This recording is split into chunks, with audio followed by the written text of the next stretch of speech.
progress, and we're grateful that we could start in such a big room. We usually don't have the big room, so we're grateful for that. But I do want to welcome everyone today and to thank you for being here, those who were in the audience and those who were providing testimony. I'm delighted that Senator Mike Braun of Indiana will serve as the new ranking member of the committee. He's been not only a member of the committee, but a very diligent member. He's been to a lot of hearings, and we're grateful for that and grateful for his work as ranking member. I wanted to start as well by welcoming new members of the committee, and as many of you know, at these committee hearings, especially on a Thursday, where we often have our hearings, people are in and out. Members are going to multiple hearings. I was almost much later for this hearing because I had to testify briefly at a hearing on the derailment in Ohio that affected Pennsylvania as well. So you'll see senators that will come in and out. But we have three new members of the committee are also new members of the Senate. Senator J.D. Vance of Ohio, Senator Pete Ricketts of Nebraska, and Senator John Fetterman of Pennsylvania. So we're grateful for their membership of the committee and look forward to working with them and their contributions over the next 2 years. And as many of you know, the Aging Committee has historically been a committee that fosters both bipartisanship and collaboration as we examine difficult issues facing so many older Americans. And as I continue as chairman, I hope to continue the same spirit of bipartisanship and advance an agenda to build both health and economic security for seniors, people with disabilities, and their families. Today's hearing will discuss the caregiving workforce, both paid and unpaid, and those who are providing so-called, as the acronym, like everything in Washington has an acronym, HCBS, Home and Community-Based Services. And so important to focus on that. The United States is in the midst right now of a caregiving crisis. There's no other way to describe it.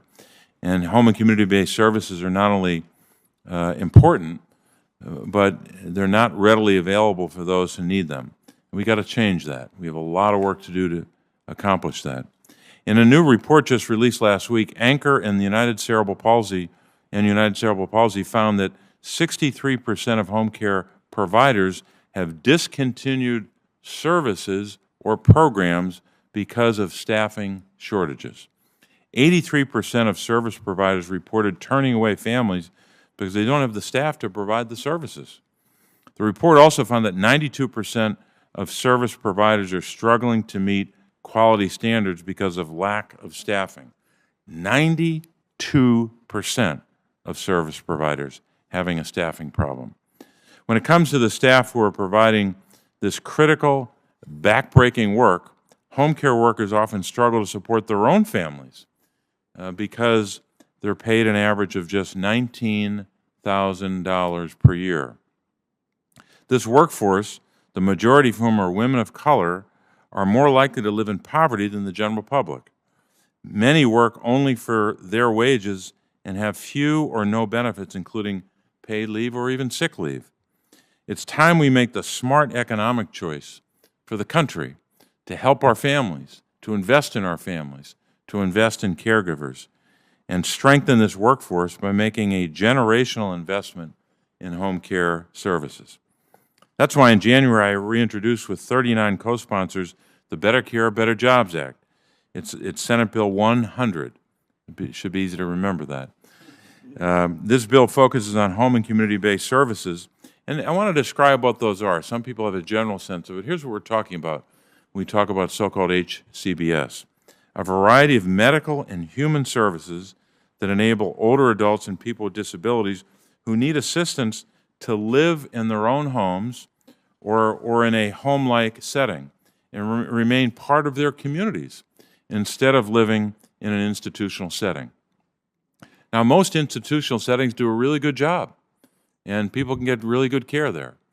But Americans should have another option, and most Americans do not have that other option. Home and community-based services can include the following: assistance with the activities of daily living, home health care, of course, physical and occupational therapy, skilled nursing care, like you receive in an institutional setting like a nursing home. Home meal deliveries can be part of this, transportation, and so much more. This bill, the Better Care, Better Jobs bill, is an investment in better jobs for home care workers, better care for seniors and people with disabilities, and better support for family caregivers. More than 50 million Americans provide help for their families every day of the week. This investment is about services. It's also about turning poverty jobs into family supporting jobs. It's about creating a workforce that is paid a living wage so that home care workers do not need to work 60 hours a week, 70 hours a week, 80 hours a week just to feed their families. It's about creating a workforce that's professionalized and respected so that we can recruit and retain the workers to provide more of these critical services. This investment is how we begin to address the healthcare workforce shortages that we've spoken about to support American families. It's also about supporting family caregivers, as I mentioned before, who are often unrecognized and unpaid caregivers, providing support every day to their loved ones. As we know, the overwhelming majority of people with disabilities and older adults want to live and remain in their own homes. We need to ensure that families have a real choice when it comes to the supports and services that their loved ones need. So that's why I'll also be introducing today the HCBS Access Act, so that everyone eligible for Medicaid long-term care services and supports will have the ability to choose home care and remain in their communities without fear of being put on a long waiting list. So the Better Care, Better Jobs Act and the HCBS Access Act are complementary. The first one is an investment to create a robust HCBS provider infrastructure for the recruitment and retention, of workers. The second bill establishes a permanent funding stream to keep the infrastructure strong and make sure that we're able to continue to pay direct care professionals at a rate that ensures qualified, reliable services and a qualified, reliable workforce into the future. The HCBS Access Act also creates real choice for individuals and families to be able to choose between home care supports and institutional care. Taken together, these bills will revitalize the caregiving workforce and create sustained changes for home and community-based services. We should pass these common sense bills so families don't have to face difficult decisions about how to care for a loved one. We as a nation must come together to address the needs of the workforce that will help us care for those who need support. So I look forward to hearing from our witnesses about the need to create a strong to create and sustain a strong home care workforce. And now I turn to Ranking Member Braun for his opening remarks. Thank you, Chairman Casey. He is correct. This is a committee that, in the time I've been here, we have covered more terrain. We really can't legislate through it, but we can talk about a lot of issues. And it is one where I think, especially as it relates to all of us that will be there someday in that aging category, and so many things that we do as a federal government, Social Security, Medicare, Medicaid, take a much broader discussion than what we have here today. It needs to be fixed. It needs to be saved. And I come from the world of where I've run stuff before I got to the Senate for 37 years, and no other place quite works like this place. And I've never seen so many, a place where so many people look to it and depend upon it. So that's always a factor as we look at what we're going to do, try to do it more efficiently, more cost effectively. On the committee, as a business owner, my priority was to have healthy employees. I took on healthcare in general many years ago and did some things entrepreneurially, like turning my employees into healthcare consumers, asking them to own their own well-being. So when they get in that elderly category, they can enjoy life and not be, riddled with having to fight healthcare issues. The old ounce of prevention being worth a pound of cure goes a long way. And when it comes to like reforming Medicaid to support, Senator Casey was talking about it, home-based care. That is important. It's probably a way that if you get that right, you get the workforce training kind of orienting in that direction, you can save money and maybe do it more efficiently. Community-based services, I think, are going to gain stride and become more important each year we get down the trail. Not only for Hoosiers, but for folks across the country, that dynamic, I think, is going to be in play, and we need to make sure we get it right. Now 1 in 5 Americans, 1 in 5 is a family caregiver. I mean, that's a big number. When you take 20% of 330 million, that's a lot of people that probably are not going to be really ready to go when that time comes, and we got to get better at it to make that work. Got one example, Cornerstone Lutheran Church in Carmel, Indiana. Decades ago, members of this church recognized the need to support family caregivers, so they established what they called a friendship group. Now, friendship groups have grown across the state, helping family caregivers know where to turn for support. I think that's important. Whenever we can do it from the grassroots up, it's probably going to be done a little better, and it's probably going to be more cost-effective, too. Federal policies should support family caregivers. The administration's proposed independent contractor rule will hurt caregivers, in my opinion, by restricting the independent work and the flexibility it offers.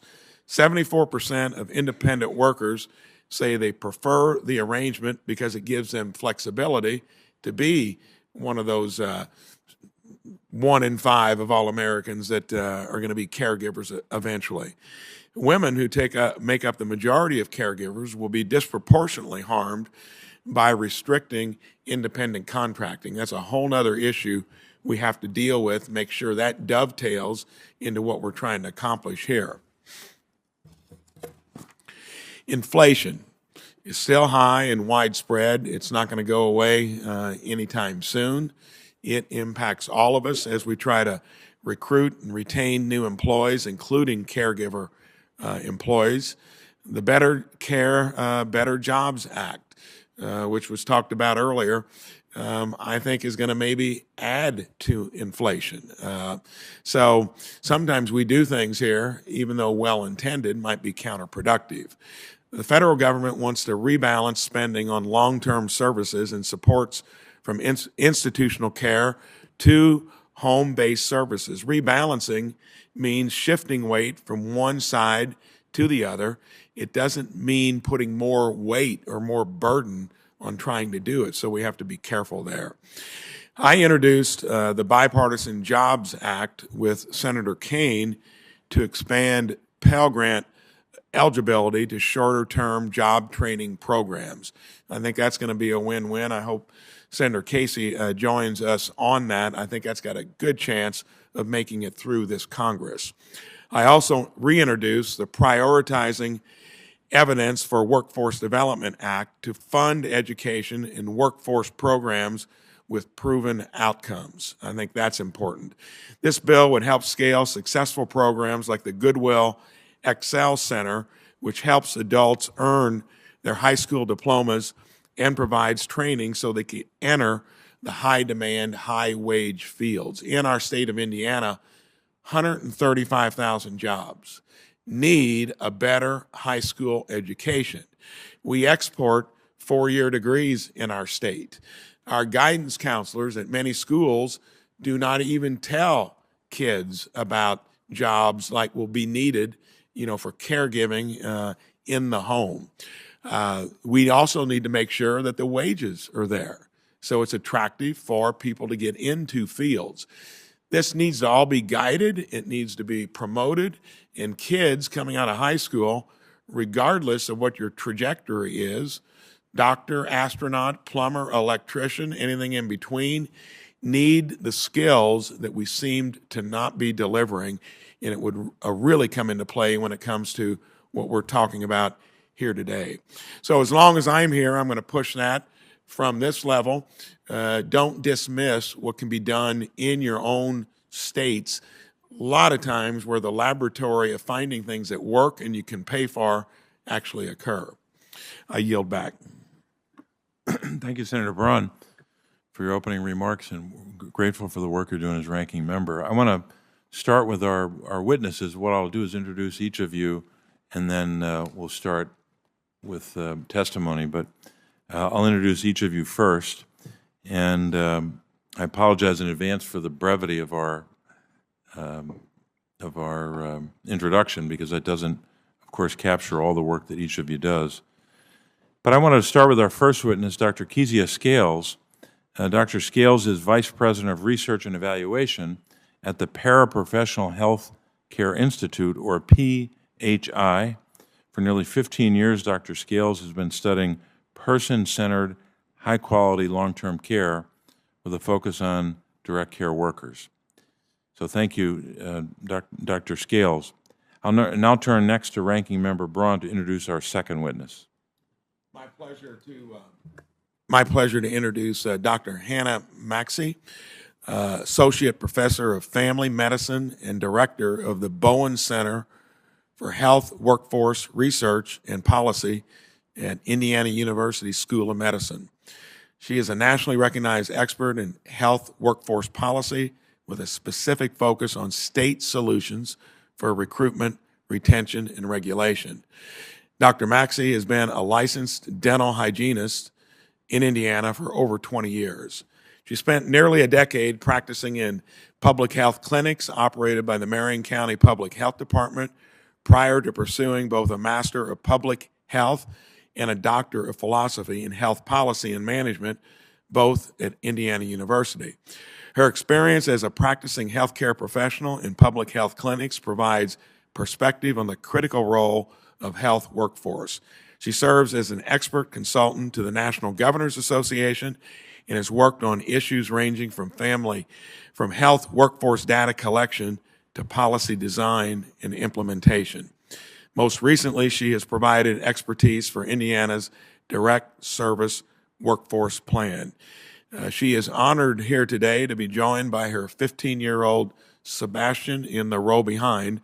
Welcome to both of you to the hearing today.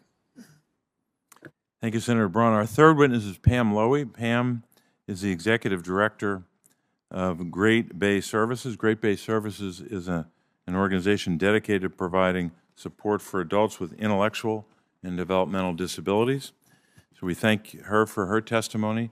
Our fourth and final witness is Jacinta Burgess from Harrisburg, Pennsylvania, which is right in the south central part of our state in Dauphin County. Jacinta is a caregiver for her mother and a strong advocate for her mother's needs. She will share her experience as a caregiver. I want to thank Jacinta for being here today, and also want to thank your mother, Stephanie, whom I met earlier, and your brother, William, who are in the audience. We're grateful for all of you being here today. Before I turn to our first witness, I wanted to mention that some of our senators will be here asking questions and appearing virtually, not in person, and that's something that we provide an opportunity for. And I know that Senator Gillibrand is appearing at the hearing today in that fashion. So we'll start with our first witness and then proceed one after the other. We'll start with Dr. Scales.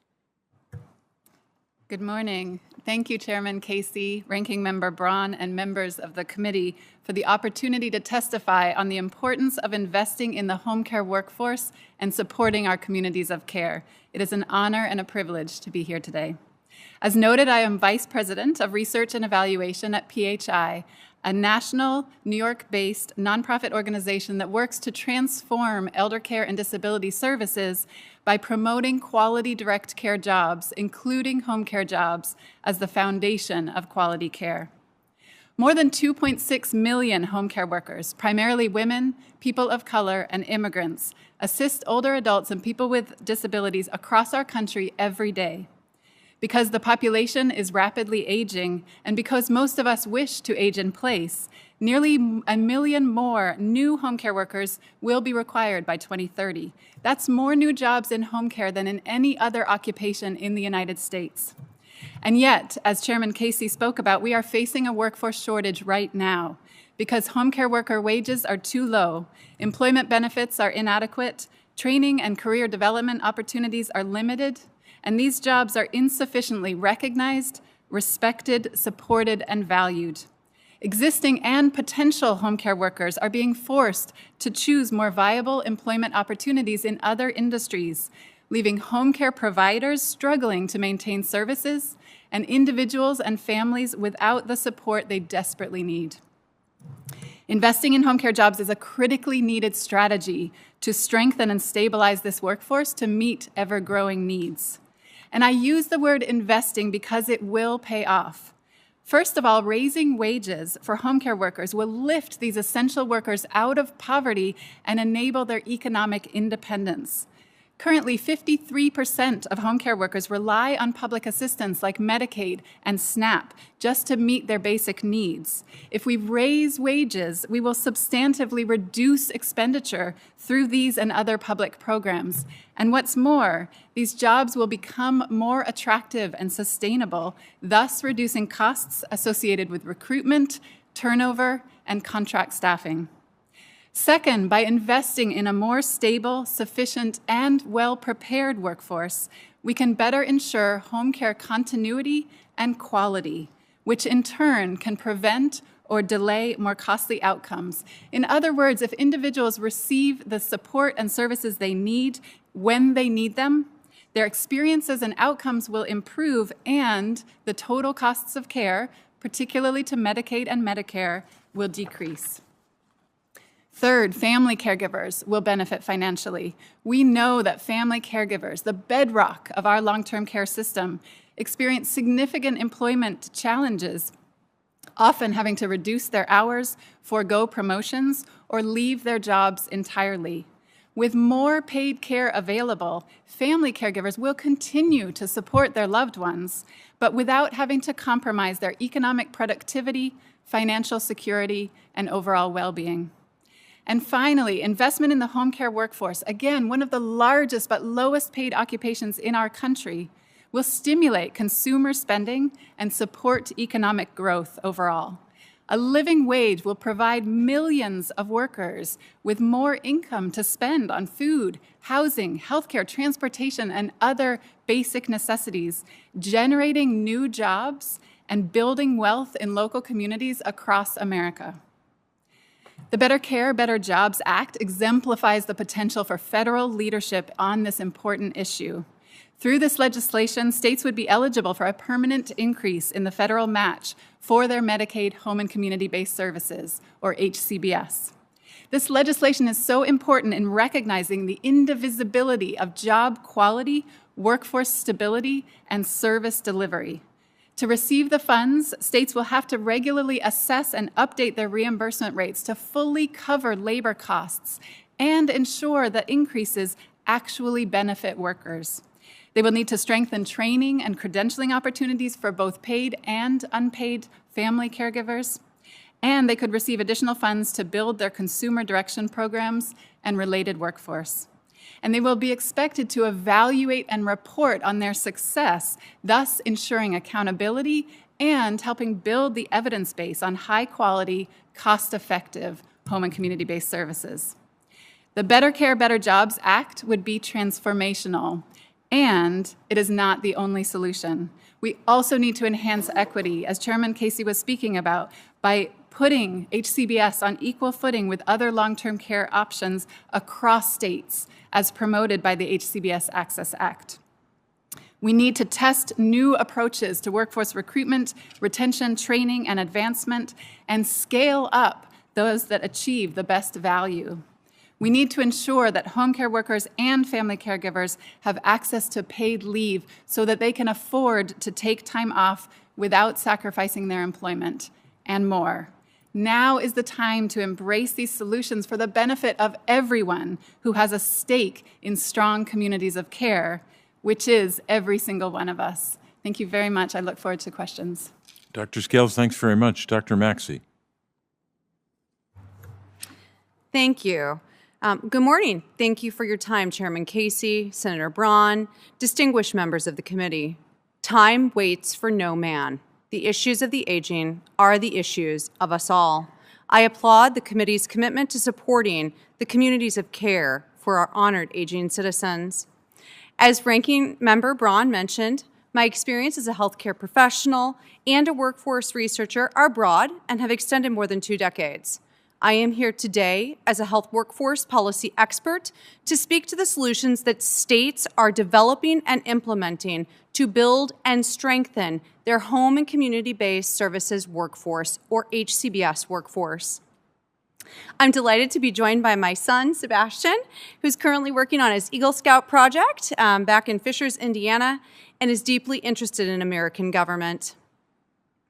In the balance of power between the federal and state governments, states oversee policy and programming related to workforce development, occupational regulation and public protection, and social services. All of these have a direct impact on the HCBS workforce. Keeping a finger on the pulse of related state efforts is critical to understand the national landscape and ensure policy alignment, from the halls of Congress to our state general assemblies and ultimately within the homes of our seniors. I'm delighted to have provided research support to my home state on the Indiana Direct Service Workforce Plan. This initiative is a foundational part of LTSS reform in Indiana, seeking to enhance access to HCBS services. Indiana is one of numerous states that have engaged in planning to develop and strengthen this workforce. Many of the strategies I will discuss today are a part of Indiana's plan. Also, I would like to note that although these strategies may be beneficial for the private sector, my research and expertise on these matters is focused on state solutions. HCBS quality metrics recently released by CMS are appropriately focused on member experience. What is not in writing is that achieving many of these metrics hinges upon the availability and dependability of a competently trained workforce. HCBS workers require certain skills to care for our honored aging, regardless of whether that worker is employed by a provider or a self-directed consumer. Training standards support a minimum level of quality. Some states have developed portable credentials for individuals that have met training standards. Frequently, these are implemented through registries for qualified workers. Portable credentials empower workers by demonstrating their training achievements and facilitating their pursuit of economic opportunity among new employers, in new settings, or through additional academic training and stackable credentials. Empowered workers power our economy.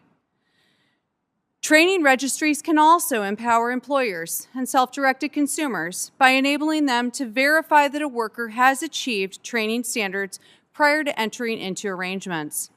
When coupled with incident reporting and high-fidelity investigation processes, state registries can also protect the public from bad actors.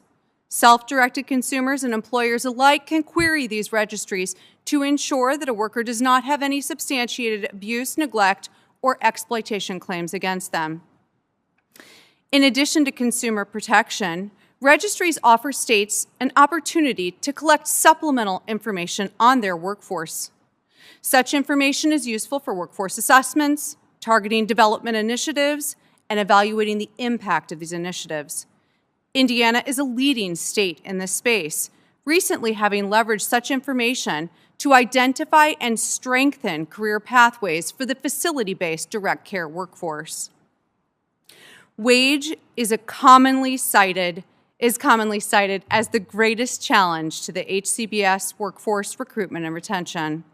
State Medicaid programs are the single largest payer for LTSS services in the United States, but the true cost associated with our public LTS services are even greater when we account for the many HCBS workers who qualify for and receive public assistance such as Medicaid, SNAP, or TANF based on their income. Recognizing Medicaid's influence over HCBS workforce markets and wages, many states, including Indiana, have developed targeted initiatives to enhance wages and benefits. Such strategies include competitive rate setting, wage pass-throughs, and value-based incentives. A conundrum within these discussions is the impact that wage enhancements can have on worker benefits.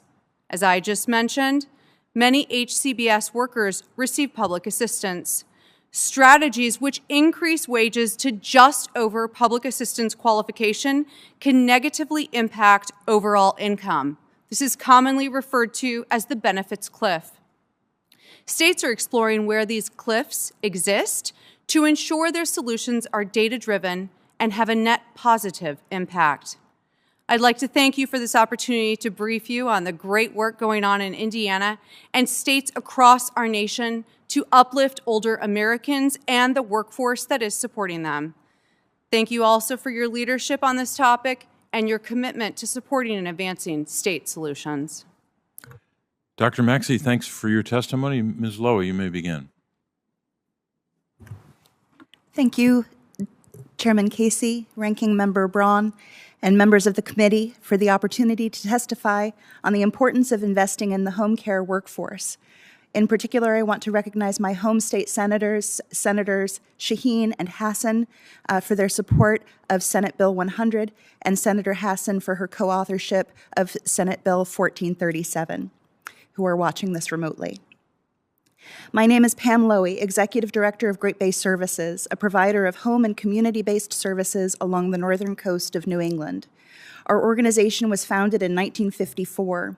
We started the first New Hampshire school for children with disabilities, opened a training center to provide employment for adults with disabilities, and helped close down the last New Hampshire institution for disabled citizens. We serve adults with intellectual and developmental disabilities, such as those with Down syndrome, autism, and cerebral palsy. This population is low income, most with co-occurring mental health diagnoses, most commonly depression and anxiety, and 60% of whom live with caregivers over the age of 60. My own brother, David, is a Great Bay Services client who lives at home with our 89-year-old father. We facilitate the independence and personal fulfillment of the people we serve, putting a lot of time, thought, conversation, and effort into what each person considers to be a meaningful day. For some, this includes working, in which we support them. For others, this includes volunteerism. My brother David, after volunteering at a soup kitchen, at the ASPCA, or greeting returning service people at Pease Air Base, always tells me, "I helped today. I'm proud of myself." Caregiving is essential work, and that work is only accomplished with skilled caregivers. However, we are experiencing a significant shortage. One reason is the wages for a caregiver. The Massachusetts Institute of Technology Living Wage Calculator estimates the living wage for an adult with one child in our region is approximately $35 per hour, working 40 hours per week. The current wage we are offering direct support professionals, or DSPs, is $16 an hour, and the majority of the supports we offer are contracted by Medicaid for a maximum of 30 hours per week. DSPs live paycheck to paycheck. When their vehicle needs repairs or they have out-of-pocket medical expenses, they have to make some very difficult decisions. Because our supports and workforce are such an integral part of our clients' daily lives, going fully remote even for a short time at the start of the COVID-19 pandemic significantly affected their well-being. One program participant's mental health suffered so greatly that he was hospitalized. Others needed emergency one-on-one supports to ensure they wouldn't experience a similar breakdown. As executive director, I have found myself repeatedly in situations where I've had to make the ethical choice, raising wages and mileage reimbursement despite Medicaid not covering the increase, temporarily closing programs after COVID exposures, and pray that it wouldn't bankrupt us. The average wage for DSPs in our region is $13 to $15 an hour. Even with a starting wage of $16, it's not enough at Great Bay Services. We continue to lose potential workers to other employers, and I am regularly forced to advise interviewees who state they cannot afford to accept my job offer that they would earn more working elsewhere. Staff in our field are financially struggling, barely making ends meet, but constantly agonizing over what would happen to the people we support if they don't come to work. DSPs in general tend to be older workers. Our average staff age is 46, with over 10% of our staff being 65 or older. Our longest-serving staff came to us straight out of college in the early 1970s and 80s. They have decades of experience in the field and decades-long relationships with our clients. The average wage for DSPs across the U.S. is not a living wage. One of our staff members confided in me that they had been homeless for their first few years in the field, struggling to raise a child on what was then barely above minimum wage. The ARPA funding Congress provided enabled us to pay tenure-based bonuses to our staff who stayed with us through COVID. One staff member cried in my office in gratitude that they could pay their oil bill as a result of that bonus. We were able to offer new hires bonuses as well as more robust trainings to all staff because of that increased funding. This has had an important impact on our hiring and retention, but it will not be a lasting impact. External financial stressors regularly impact the individuals we employ and can spill over into their work and their interactions with our clients in obvious ways, such as a vehicle breakdown, and less obvious ones. A stressed human support worker is less able to provide the empathetic, compassionate support our clients deserve. These DSPs are individuals from whom we expect a similar, if not higher, level of skill compared to other positions which, unlike DSPs, have standard occupational classifications, such as certified nursing assistants, home health aides, and personal care assistants. DSP work is complex and goes well beyond caregiving, requiring skills including behavioral assessment and prevention, medication administration, and many personal and intimate caregiving tasks. I ask Congress to provide adequate funding for HCBS to keep Great Bay Services and organizations like ours from going bankrupt, and to keep our staff able to provide the necessary daily supports for Americans with disabilities. We make it possible to keep older adults and people with disabilities safe, stable, and in their homes, workplaces, and out in their own communities in which they play a vital role and where they prefer to be. Thank you for the opportunity to share my story, which is similar to that of thousands of providers across the country. I look forward to answering your questions. Ms. Lowy, thanks very much for your testimony. We'll conclude our testimony with Ms. Burgess. Good morning, and thank you, Committee Chairman Casey, Ranking Member Braun, and the members of the committee, for inviting me to speak today. My name is Jacinta Burgess. I am a home care worker from Harrisburg, Pennsylvania. I have cared for my mother, Stephanie, full-time for roughly 3 years. My brother is her part-time caregiver as well. I am honored that they are here with me today. We believe that the best way for our mother to receive care is at home with the people and things she loves. I care for my mother because she did her best to raise me. It's my duty to do my best to care for her now. But love can't pay the bills.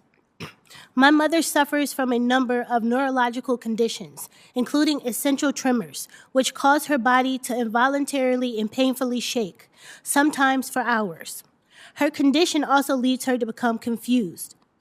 One time, she accidentally turned the stove's gas on and it leaked for hours. And before she stopped driving, she almost hit a group of children crossing the street. These experiences led me to start caring for her full time. I am my mother's eyes, ears, voice, and hands. As her caregiver, I make sure that she is living a happy, comfortable, full life while managing her illnesses and chronic pain. When my mom wakes up, I am there to ask her what she needs to start her day. She might need help bathing and getting dressed or a massage to relieve her pain. I help her with day-to-day duties that most healthy people take for granted, including opening doors, walking, getting into a car, cooking, or even pouring a glass of water. I am here to tell you that home care workers like me are struggling. The pay is not something you can live on. There are no paid days off. There's barely any training, and there are no medical benefits. When I officially became my mother's caregiver, I was paid around $12.39. Over the past 3 years, my wages have increased by just 99 cents. In 2023, with the cost of living skyrocketing, $13.38 is not enough for me or any working person to pay all their bills and live comfortably. My mother has to help me pay the rent and utilities out of her monthly Social Security benefits. If we didn't have each other, my mother and I would be homeless and struggling even more than we are now. Everything branches out from me. I am the head of the household with my head on a swivel.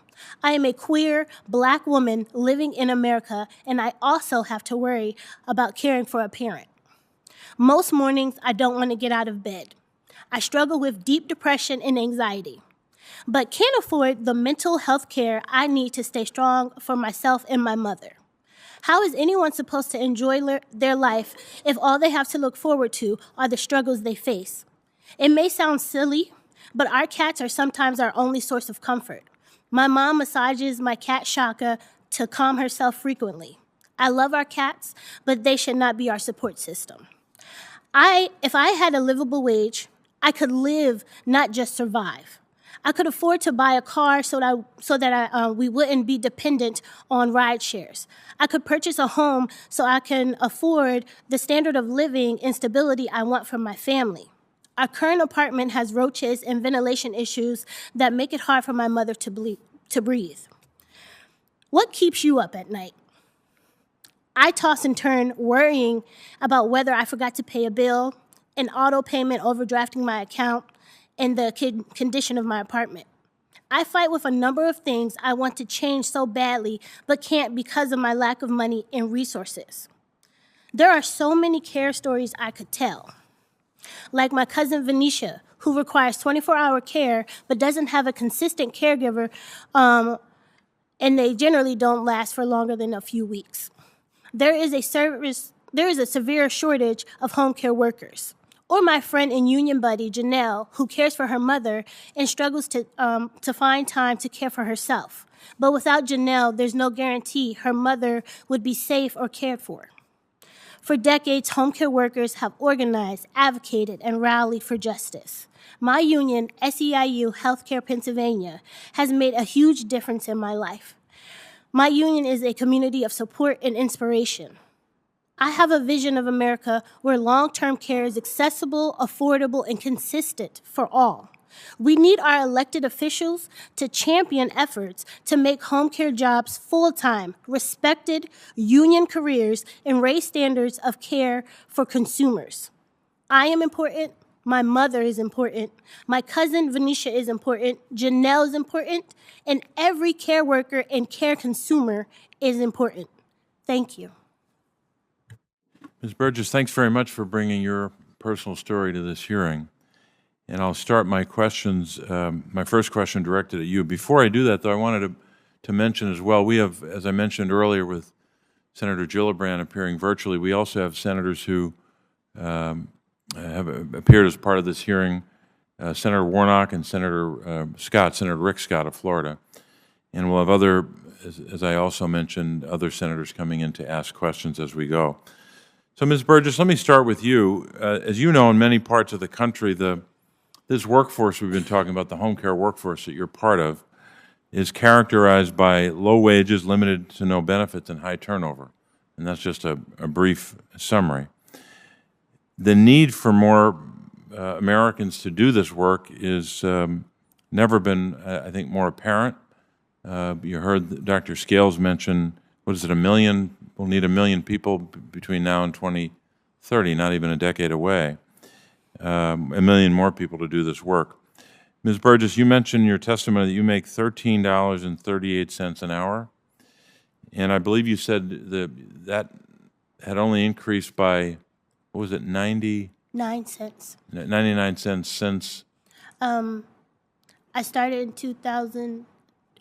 2021, so it only increased at the beginning of last year. So about a year. Mm-hmm. Going into the third year, I guess. The Better Care, Better Jobs Act would improve the compensation for workers such as you, and I think that's critically important. Paying home care workers a living wage is not just the right thing to do for that individual, it's the right thing to do for all of us. Mm-hmm. Because you can have good care if you have consistently low wages over time. It's also important for our economy.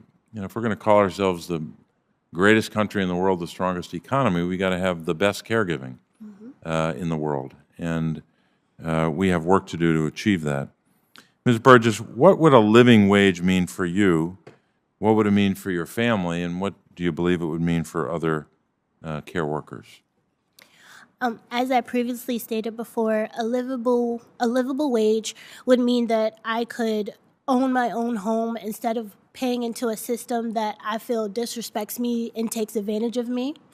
I could own a car, pay car insurance, save money for a rainy day, take my pets to the vet instead of putting off their care. I could also assist my mother in her medical bills, and I could also pay my own medical bills and my own debts. It would make things so much better for not just my family, but other families in the care system. Home care workers wouldn't have to struggle so much, and they wouldn't have to stretch their money as far and wide as possible. They would no longer have to be living paycheck to paycheck without this cloud over their head. And your work what comes with your work is a lot of stress, I imagine. Yes. Is that true? Yes, a lot. And I think we have to ask ourselves as Americans, would we want the person who's caring for us or caring for our mother or father or loved one, would we want that person to be someone who's paid a very low wage and has a lot of stress in their life? Think about that for a moment. Is that the kind of health care that we want for our country? I think most people would say the answer is a resounding no to that question.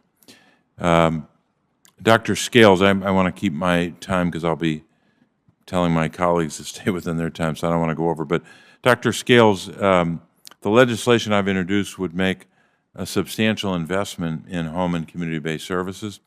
This investment would directly improve the lives of older Americans and people with disabilities and help the workforce. Can you speak to how these investments would benefit the workers, also benefit American families more broadly, and our economy? Absolutely. Thank you, Chairman Casey.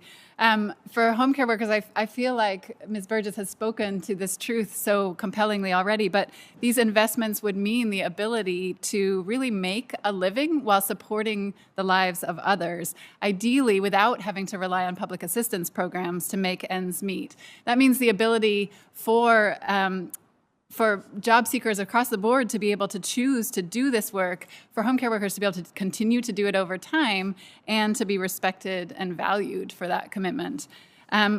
With regards to families, these investments would make a meaningful difference in the availability of paid respite care and ongoing assistance. And that, in turn, would support family members' abilities to manage their caregiving responsibilities without undermining their own jobs and careers. And it's important to say also that more paid support would also allow family caregivers to safeguard their own health and well-being, which would have positive implications for their ability to show up for their family members and in their jobs. And at the systems level, in terms of our country's economy, I will say again that I think that we can achieve net economic benefits from investing in HCBS and the workforce, because by spending more money upstream on these jobs and these services, we will see downstream savings in terms of reduced spending on public assistance, reduced spending through Medicare and Medicaid on more costly settings of care, and more contributions to the economy from these millions of workers that we're talking about. And I think the challenge really is here to just follow the money, to be able to demonstrate the systems level return on investment and strengthen coordination and integration where possible so that we do really realize that goal. Dr. Scales, thanks very much. Before turning to Ranking Member Braun, we're joined by Senator Ricketts, mentioned a new member of the committee and new member of the Senate. Welcome, Senator, and Senator Braun. Thank you, Chairman Casey. Back in Indiana, I know that we've got some institutions like Ivy Tech that has got a program to kind of upskill. I'm interested in getting your comments on that. And it looks like in our state, we're going to need about 14,000 more caregivers over the next 10 years. That's a lot. Whenever you can have skills upgraded, and I know career and technical education is an important thing. We're the biggest manufacturing state per capita, and we've got lots of jobs that are begging because we don't have those basic skills coming out of high school, where you need to kind of upgrade them a little bit in some cases. So I've got a bill out there, the Jobs Act, with Senator Kane, that would allow Pell Grants to be used for this type of training and certification. I'd like you to weigh in on how big a deal that would be to get these skills kind of upgraded. And then in our own state, we've heard the wage level, which does not seem to be a living wage. What is that stratification in Indiana for home caregivers? And by upgrading your skills, will the market pay a better wage if you're doing that? Thank you so much for your question, Senator Braun. So with regards to support for training programs, cost can be a major barrier to individuals pursuing training and pursuing career pathways. As states are considering, including Indiana, developing and formalizing training programs, there will likely be costs associated with those. So any types of programs that can defray or reduce the barrier to cost to training that can qualify an individual for jobs, I think will hopefully go far to advancing and addressing our workforce shortages. Regarding wages in Indiana, I'd love to get you the formal information on where we stand today and kind of where we've been, and I'd be happy to follow up with that. I do believe that as we move towards in Indiana, and I know other states are doing the same, towards having some type of training standards, that those training standards, once an individual has them, they will be empowered to negotiate with their employers, also to seek out new employment opportunities. Ideally, we want people to be retained in their positions and roles, but we also want to empower people to find the best job situations for themselves. So I do think that we will see some advancement of wage through training.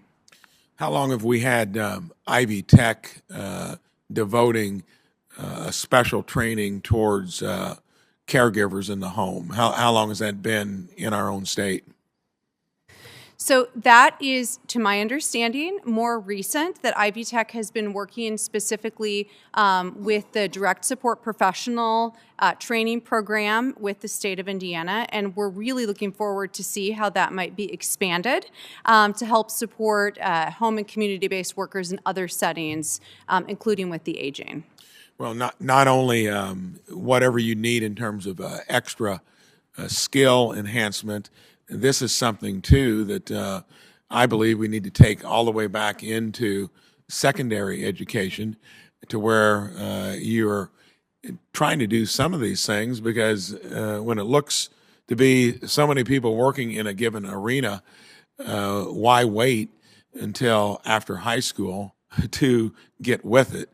And this is going to become a bigger issue rather than a smaller one. So I think it makes a lot of sense that across this array of career and technical education, that we start giving it its due in high school, that we don't guide against it, stigmatize some of these pathways because they're needed.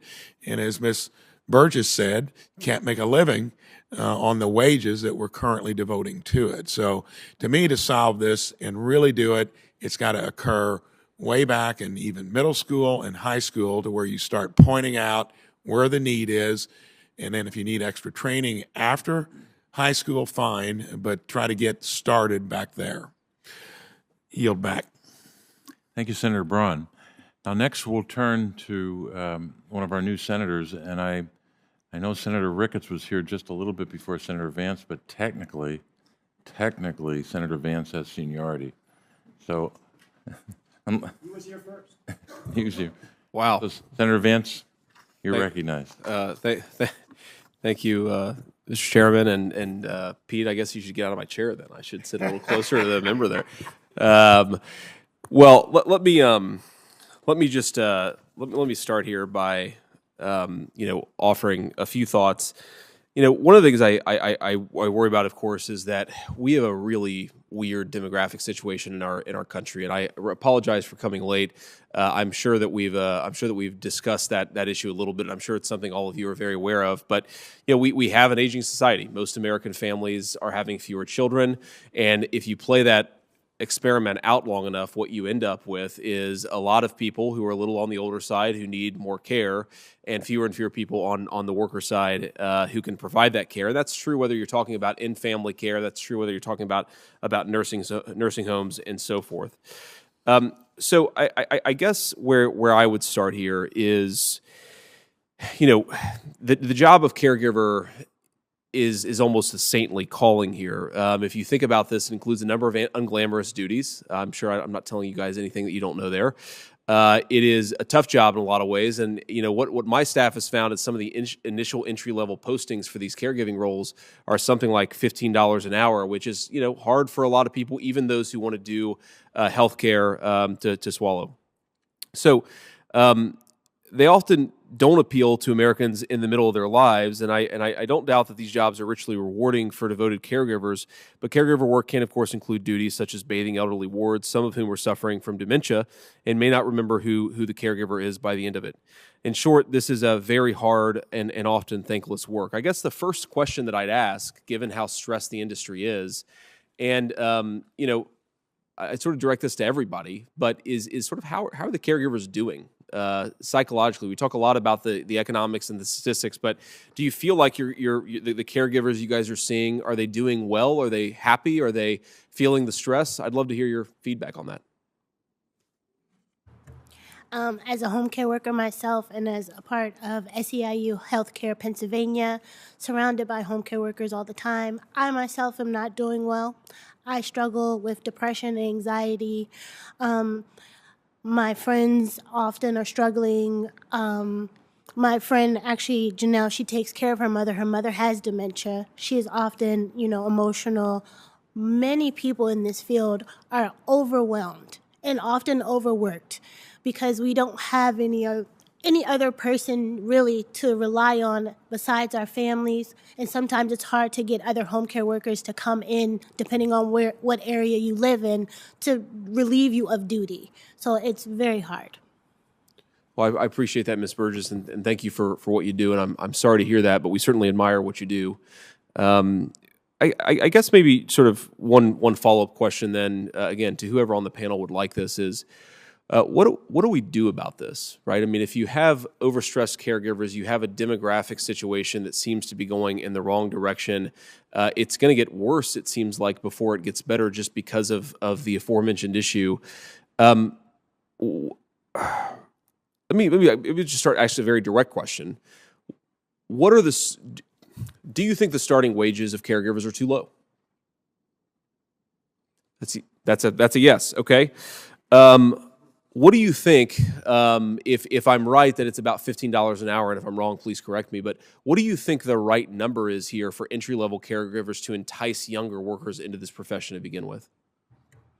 I can say for me, I only get paid $13.38. I don't make $15, and most of my union members do not either. Now, the starting wage would preferably be probably in the $20 range. I'll let someone else speak. Sure. Thank you. Can I add it? Oh, go ahead. It feels a little bit like Price is Right. We all want to jump in with this question. I do wonder whether or not a lot of us have the same number in mind. I do appreciate the question, and as Jacinta pointed out, that where we're at right now is absolutely too low. I would say we're about $5 an hour behind where we should be for the skill level we're expecting. I have a beautiful graphic that was put together by the National Association for DSPs that shows the crossover between DSPs, LNAs, home health care aides, and these other positions. Generally speaking, their entry-level wage is about $20 an hour.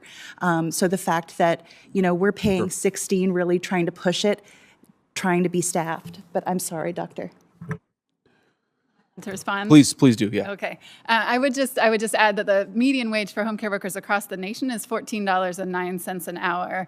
And really where we need to get to are wages that are livable, and there are calculations for that, which allow people to pay their bills, achieve economic independence, reduce reliance on public assistance, but also that are competitive to wages in other industries that are pulling from the same labor pool. Because to your point about the changing population, our changing population structure, we need absolutely more people to be choosing these jobs. And right now we are losing them to jobs that require the similar level of training and experience or even less. And what we see across the board in every single state, the median wage for home care is less than the median wage across these other industries that are offering sort of reasonably competitive jobs. Thank you. And I realize I'm at the end of my time here, but I fear that we're in a bit of a spiral here, and we need to get out of it because, as I said earlier, the problem's going to get worse before it gets better. Thank you all for being here, and thank you, Mr. Chairman. Senator Vance, thanks very much. Senator Ricketts, you're rewarded for your patience. Thank you very much, Mr. Chairman. This obviously is a difficult situation. As Governor of Nebraska, this was something that we faced as well. I think just generally in the country between 2008 and 2018, we saw the number of people who were 65 or older go from something like 39 million to 52 million. And by 2060, I think that number is supposed to be 95 million. In Nebraska, in the last census, something like 16.4% of our population was above 65. And we've got about 200 skilled nursing facilities and assisted living facilities, and about 100 hospitals that also are providing different levels of care. The hospital providing different level of care to seniors. And the workforce shortage is one of the things that we hear from this industry as well as other industries. And I also think there might be some analogies here to the child care industry as well. But it is certainly a big challenge. We've had a number of our nursing facilities close in Nebraska. Certainly workforce is part of the challenge, but also one of the things I've seen is census too. A lot of times when we're looking at these, particularly in rural areas, when they close, they're at 50% census. They would have capacity to take on more people. So that's one of the other challenges we have. But when we're talking about licensures and things like that, that also kind of plays into this and the qualifications. Dr. Maxey, based on your research on how to better support caregivers, do you believe industry standards for training and credentials will remove employment barriers? Thank you for your question, Senator Ricketts. So I'd like to be clear that I'm not necessarily stating licensing for HCBS or direct care workers, but rather some training standards that states can implement and then potentially coupled with training registries. I do feel as though training standards will empower those workers. They will have set skills. They will be able to demonstrate those skills to their employers. And I do believe that that will help to retain people in these jobs, as well as help put them, those that would like, on a trajectory for career pathways, whether they're in healthcare or some other related field. Also, Dr. Maxey, I think there's about 30 states right now that require agencies to obtain a personal care license, and licensure across states vary. Is there a state that you believe should serve as a model for others to follow? And you're talking about training versus licensure. Is there, again, somebody you'd point to and say, hey, this is a state that has done it well. Maybe it's not licensure, but maybe it's training. Just talk to me about kind of what has your research shown as far as like who's doing a good job of this? So, states are all very unique. And so I would say that their strategies range. And I would like to clarify, licensing of agencies would be different than licensing of the specific workers. So there are numerous states that license these agencies, and then the agency is responsible for training the workers and maintaining their own training activities. There are other states that actually have the training provisions in statute and implement those in varying ways. I would be happy to get back with you with some very specific information on the states that take those different approaches and what it looks like within them. So, but is there a state, though, that you can point to and say, hey, this is a state that seems to be addressing the issue better than other states with regard to workforce and how to provide care and that sort of things? I would say that based on my work right now, there are states across the nation, and pretty much every state is looking for solutions. And again, they really truly vary based on what a specific state's environment is and how their home and community-based services are structured. I would hesitate to say one leading state in these spaces. I'd rather provide you with a list of those that are taking these different approaches. Okay, and just out of curiosity, again, Nebraska, we have urban areas, we have rural areas. Typically, where we've had problems with nursing homes closing has been in our rural areas. Is that similar for Indiana as well? Yeah, rural areas definitely are having more extreme workforce challenges. I can't necessarily speak to agencies and facilities because I work more on the workforce side, but I can definitively tell you that rural communities in Indiana and rural communities in many states are grappling with these same issues. Great. Thank you very much. I yield back, Mr. Chairman. I note that I actually made it in on time. You did. Unlike my colleague here. You get free Pennsylvania candy for that. Thank you, Senator Ricketts. Senator Kelly. Thank you, Mr. Chairman. As a kid, one of my favorite trips was going to Hershey, Pennsylvania, so remember it well.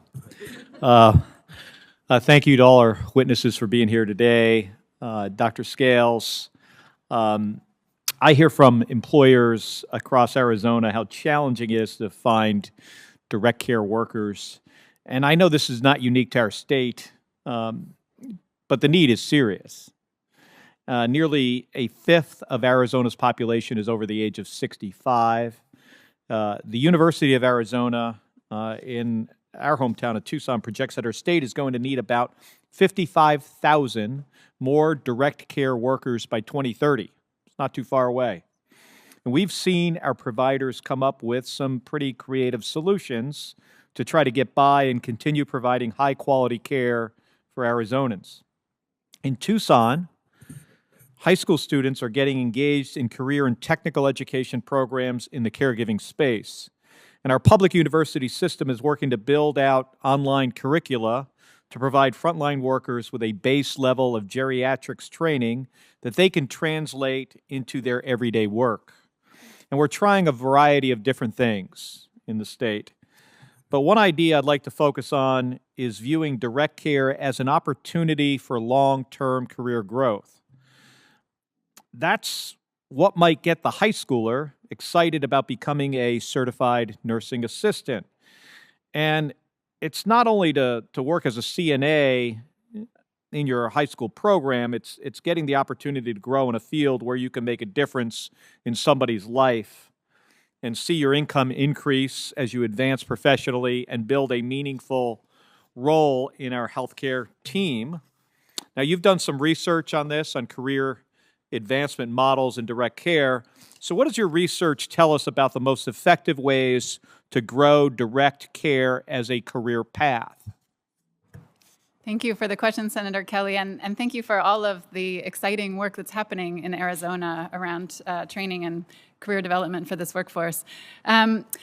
I think what's really important is that for the most part, when we think about career advancement for direct care workers, we often think about it as moving up the nursing ladder, so moving from a direct care role to a licensed practical nurse or a vocational nurse and to registered nurse. And that's a really important pathway. But the step from being a personal care aide or home health aide or even CNA to that next step on the career ladder, that can be a really big step in terms of the time it takes, the financial resources required, educational experience, and more, especially for workers who are juggling multiple jobs and family caregiving responsibilities as well. So I think we need to think about how to bridge that significant gap and also create advancement opportunities within direct care as ends in themselves. So that's what we really are looking at PHI, is how to build out these different advanced roles that can be stepping stones or can be really richly rewarding career steps in themselves. So we're looking at senior aide roles, condition specialist roles, peer mentor roles, and transition specialists, all different kinds of roles that that take the core competencies of direct care and elevate them with additional training and responsibilities and earning potential as well. And just to give you one quick example, we pilot tested an advanced role called the Care Connections Senior Aid role in New York City with home care agencies and a managed care plan. And through this program, home health aides were elevated to a salaried position, and in that role, they coached the full home care workforce team. They helped manage sort of more acute caregiving challenges, and they served as a recognized role on the interdisciplinary care team. And what we saw through our demonstration project was that that made a meaningful difference in terms of client-patient outcomes, as well as job satisfaction for those involved, and reduced caregiver burden. So it's really, I think our challenge is there are these innovations happening in the field, and our challenge is really to invest in them, evaluate them robustly so we can look at replication and scale up. Are you gonna scale that pilot program? It has a lot of potential, yes. And what can the federal government do to help? Well, that's where the federal government could really take a role in identifying and supporting some of these innovative efforts, really looking kind of across the types of models, geographies, conditions involved, and so forth, so that we can really do a cross-section of robust testing in order to build the evidence base for what we really should invest in going forward through a sort of more structural means like payment streams and so forth. Thank you, Dr. Scales. Thank you. Thank you, Mr. Chairman. Thank you, Senator Kelly. Senator Blumenthal. Thanks, Mr. Chairman. I want to thank our chairman. As I'm sure everybody here and everybody listening knows, he has been a steadfast champion of home health care. I've been proud to support many of his efforts, including the American Rescue Plan Act, which was hopefully transformative in making the kind of significant investments that he has led and others of us have supported, because one of the most important investments we made was in the Medicaid home and community-based services section, providing states with a 10% increase, as you know, in federal home and community-based service dollars if they expand and strengthen and enhance these services. I think these kinds of investments and incentives have enormous payback. They're truly an investment with tremendous dividends, and I hope that we will continue funding these kinds of services. Last month, I was honored to join SEIU 1199 in Connecticut to help kick off their Support Long-Term Care Workers campaign. And I want to mention this union because I think, in fact, organized labor and unions are so important in representing home health care workers in urging us to do better by them so that they can do more and better for the people they serve. That union proudly represents 26,000 workers. Think of it for a moment, 26,000 workers in Connecticut, including home care workers who fight for the people they care for, not just themselves, but people they care for.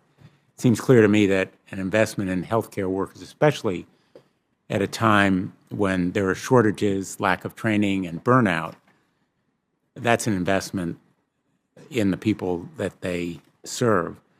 I know that Senator Casey has asked Ms. Burgess about a true living wage and how it would impact you, and your story is powerful and heartbreaking.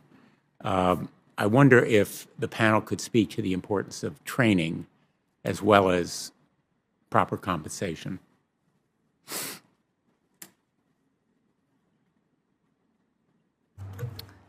Thank you, Senator Blumenthal. My name is Hannah Maxey. I'd be happy to take that.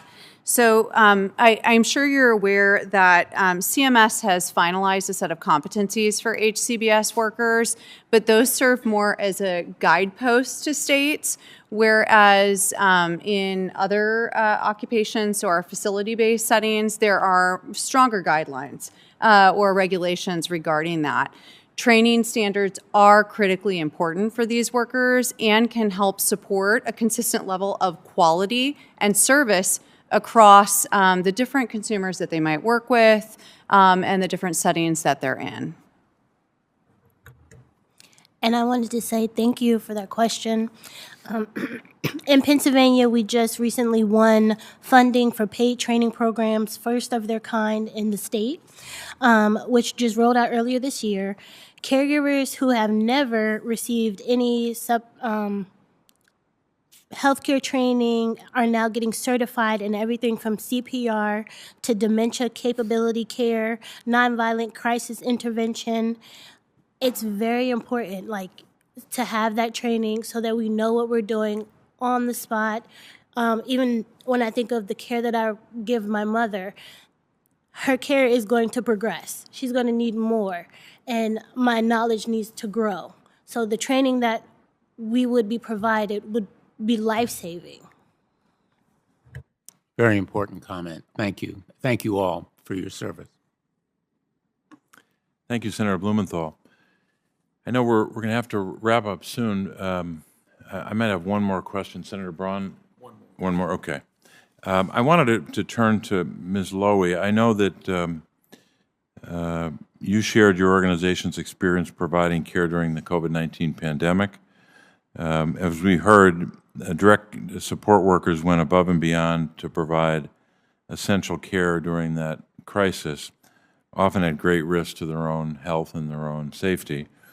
And too often that wasn't recognized. We didn't highlight that.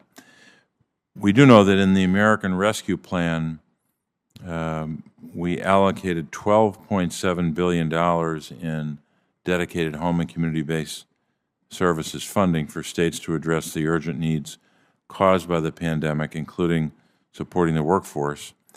And we know this was kind of a short-term investment. But we've also noticed that a lot of states have used those dollars to begin to build more of a foundation for home and community-based services. So tell us, what would it mean to recruiting and retaining HCBS workers when those rescue plan dollars are expended? Thank you, Senator Casey. Sustained federal investment in HCBS would enable us to raise wages. With the ARPA funding that we received, we were able to give bonuses because it was a short-term investment, but we weren't able to have a sustained investment in raising wages. That obviously is the foremost challenge in recruiting and retaining staff. We'd also like to offer a career path for DSPs with skill and responsibility linked raises.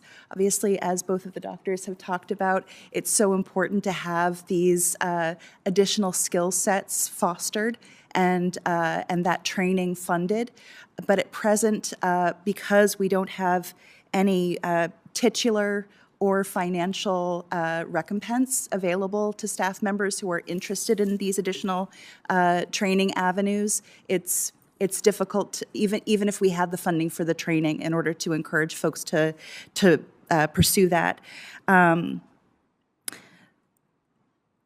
I also wanted to mention that there are we need to be able to provide these career paths for young workers, and our industry at present is not able to offer it. And in addition, these specialized training avenues that we could offer people, DSPs could specialize in things such as memory care.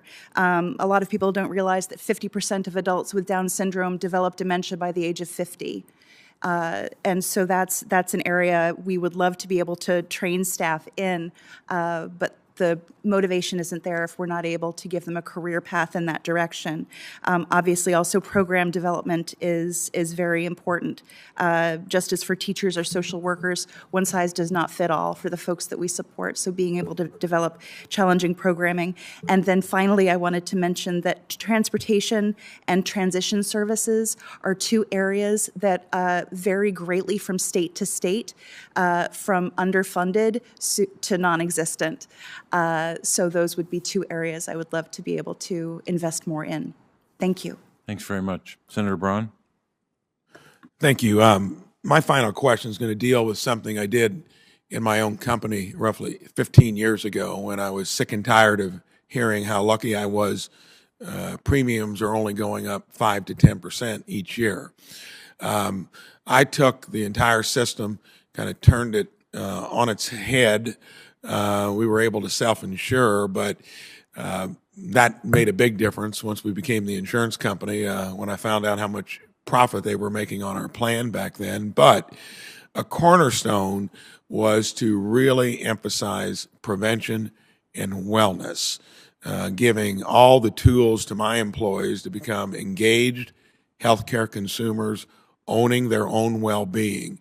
I'd like Dr. Scales and Maxey to weigh in on, can we weave prevention and wellness into whatever the model is to keep the elderly more healthy, to where you lighten the load for the caregivers that are already overburdened? Can that work even as you are already old? I know it works when you can catch all this early on, and it's kept us, you won't believe the results, we've not had a premium increase in 15 years. So we've fixed it by taking a different approach. Wellness, ounce of prevention worth a pound of cures. Go ahead, Dr. Scales.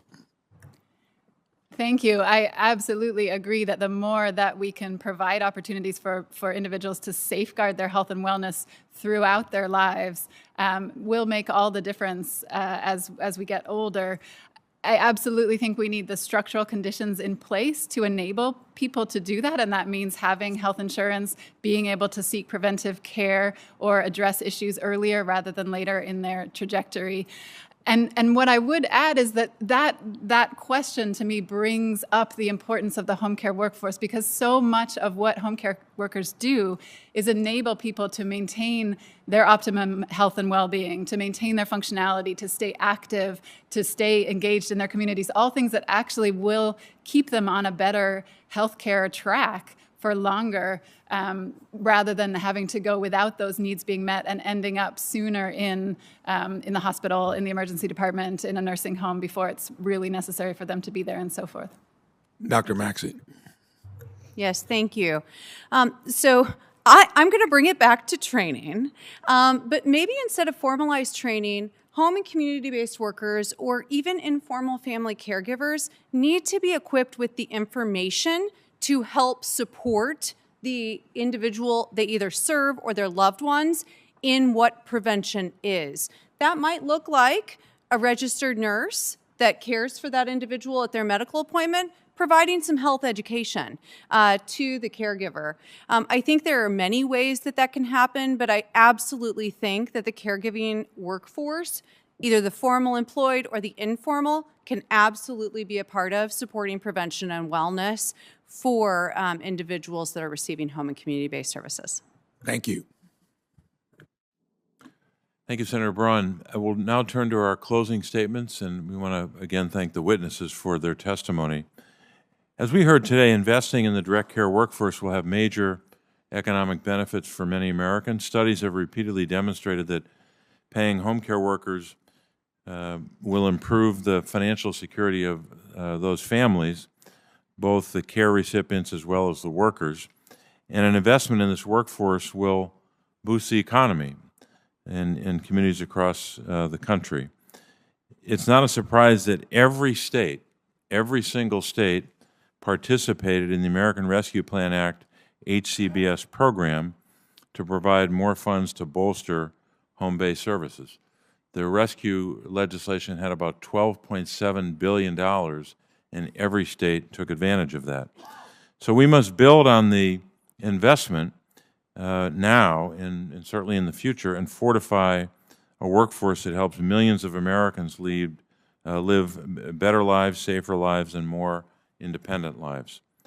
Ms. Burgess and all the care workers are long overdue for a raise. And I noted in your testimony, Ms. Burgess, you said, quote, "It was my duty to care for my mother," and I think you summed up pretty well in your written testimony what this means for the worker.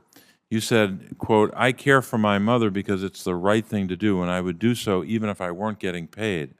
but love can't pay the bills, so we depend on the wages I earn for this work, but it's not nearly enough to make ends meet," unquote.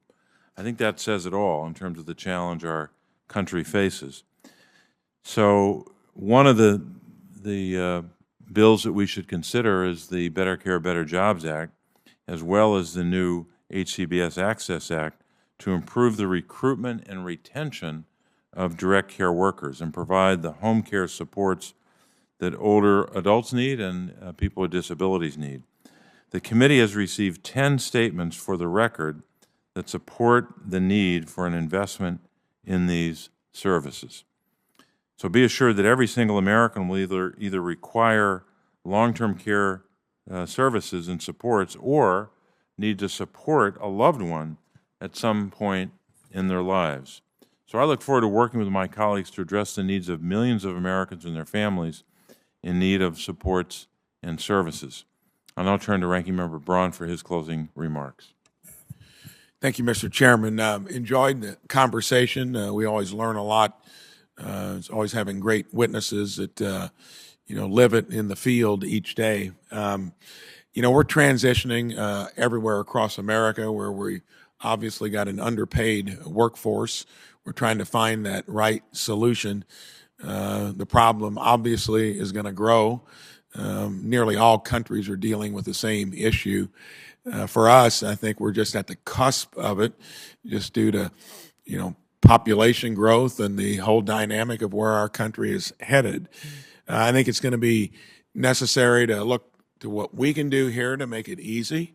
A lot of times folks look to the federal government, and I think we should be leading and set the general context. However, we don't mind our own house very well. For all the places that depend on this place, we're currently running nearly $1.5 trillion in deficits each year, and that's a roughly 30% of our budget. That's a bad business plan for all the folks that look to the federal government, where in the past, we've been there, but we've not done it by borrowing from future generations. So I think it's even more important for these solutions to probably be crafted in the states where the rubber meets the road, where all the action is happening, where most of the workforce training is going to occur, and make sure we find best practices there. I'm going to keep promoting legislation that is doable, that can get across the finish line. The Jobs Act that Senator Kane and I are promoting, just to put more money into Pell Grants, or not more money into Pell Grants, but being able to use it for job training, stuff like that. And then I'm hoping that the entrepreneurs, the caregivers, all of you that do the work, the heavy lifting on the ground, keep weighing in on what you need, where you need more help, and hope this place gets its house in order to where it can do a better job, and make sure you push hard at the state level as well. Thank you. Thank you, Ranking Member Braun. And I want to again thank all of our witnesses, Dr. Scales, Dr. Maxey, Ms. Lowy, and Ms. Burgess, for your testimony, for being here today in person and providing us the benefit of your experience, both personal and professional. If any senators have additional questions for the record or statements to be added to the record, the hearing record will be kept open for another 7 days until next Thursday, March 16th. So we want to thank you all for participating in today's hearing, and we are adjourned.